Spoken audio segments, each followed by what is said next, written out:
Hey there, friends. Welcome to today's episode. Thank you so much for joining me. And I am super happy to be here with you and to dive into cravings today. That is what we're talking about. So I hope you're having a great November so far. I am over here drinking my sparkling water that I forgot about and put in the freezer after grocery shopping. Like, this will be really great. And I tossed it in the freezer, knowing full well it's in a can. Like, I'm probably going to explode this because I'm going to forget. And my husband just got home a couple hours ago and he was like, "Do you want this sparkling? Because it's very close to exploding." And it was a wonderful guy and brought it on down to me. So, might take some sips of that while we hang out together today as I record this. And we'll chat about cravings. So, yeah, here we are. Number one, the first thing I want to say is if you have not listened to a previous episode, just a couple episodes back, about what I feel is the 80-20 rule or incorporating sometimes foods and always foods, I would give that a listen first because that just kind of goes a little bit more over my overarching approach, which if you're newer here, that would be worth your time to listen to. What in general I think is a healthy, balanced way of eating, which in a nutshell is 80% whole clean foods and 20% treats. But within this, when we're all trying to do this, say you're already on board with that, maybe you've been with me a long time, we've worked together, cravings are still a real thing that affect all of us. I'll say, this is personal opinion, not research, even more so women. And like with our hormones in play and in the picture, and then, pregnant or not pregnant, like cravings are a very common thing and a common obstacle and struggle that I hear my clients dealing with of like, oh my goodness, like I am committed to this and I know what I need to do, but then a craving strikes. But how do I know? Should I give into it? Is that part of like, can I work it into the 80-20 thing or should I ignore it? Like, what do you think? And I think this is so interesting because this topic's been hit a lot and there's a lot of ways you can go with this. And I've heard advice from like journal about it, to go for a walk or chew gum or whatever. And everybody has, their own opinion. So I'm just going to share with you today kind of what I think is the best course of action to take here.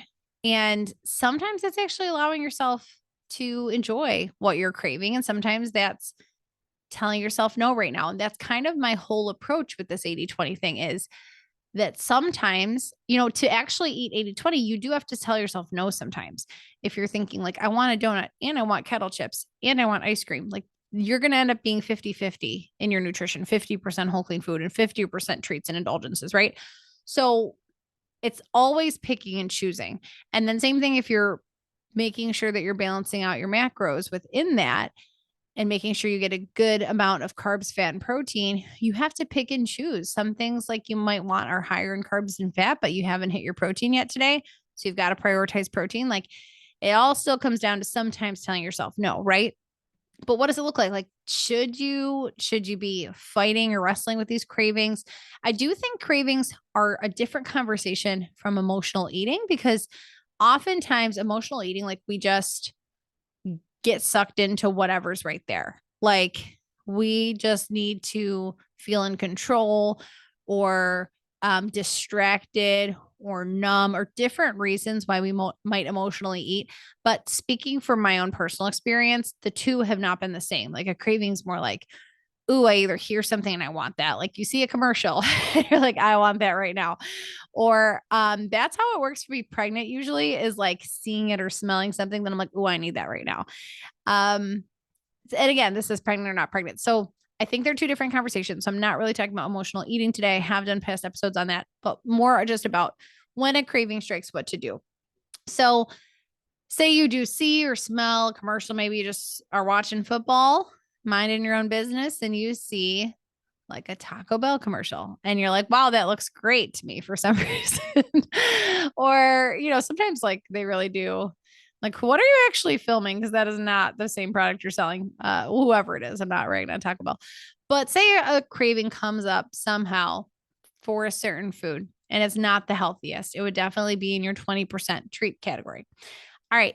Number one, especially if this happens to you repeatedly, like you get really random cravings, or this would probably be even more if you didn't see it or smell it, you just got a random craving for something. I would actually Google it and try to see if your body is telling you it's deficient in something, because there are many, signals our body gives us. If we're like craving Doritos, maybe you're low in sodium and your body actually needs sodium or something like that. Being low in potassium makes us crave weird things. Like, especially if this is a recurring thing for you or a common craving, maybe you just need some electrolytes in your diet, or maybe you need, something actually is missing that is going to actually solve half the problem for you. Okay. So, I mean, best case scenario, that happens where you're like, oh, wow, I looked it up and I actually just need more sodium, but to hold the sodium, I need more electrolytes. So I'm going to kind of keep doing what I'm doing with salting my food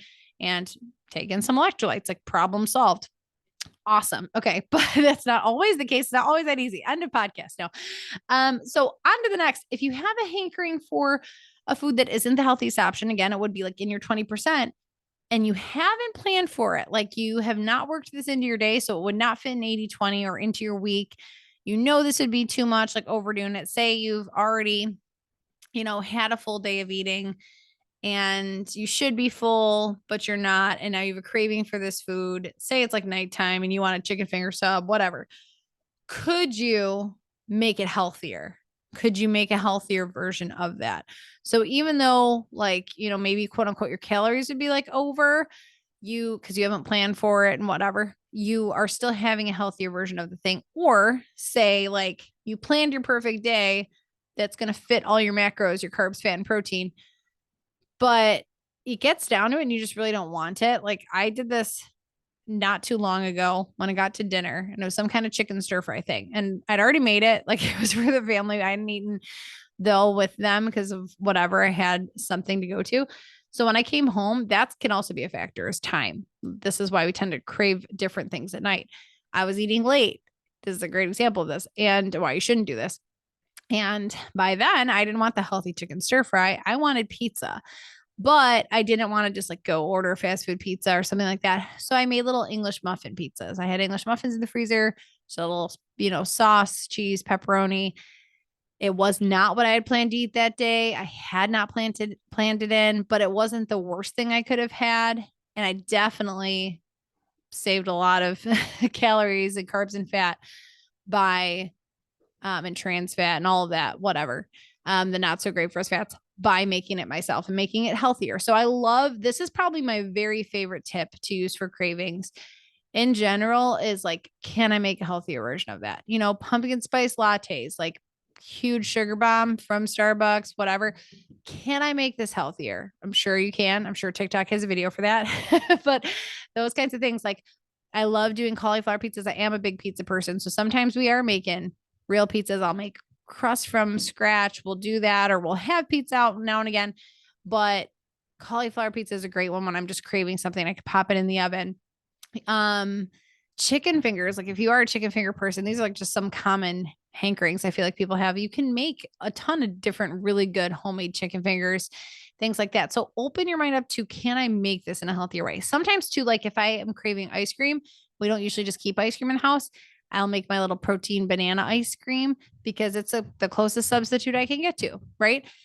Which leads into, if you can, this kind of a bonus little tip here, try to put some time or difficulty between yourself and the craving. And what I mean by this, I think this is, why tips in magazines used to say like, go for a walk or journal or whatever.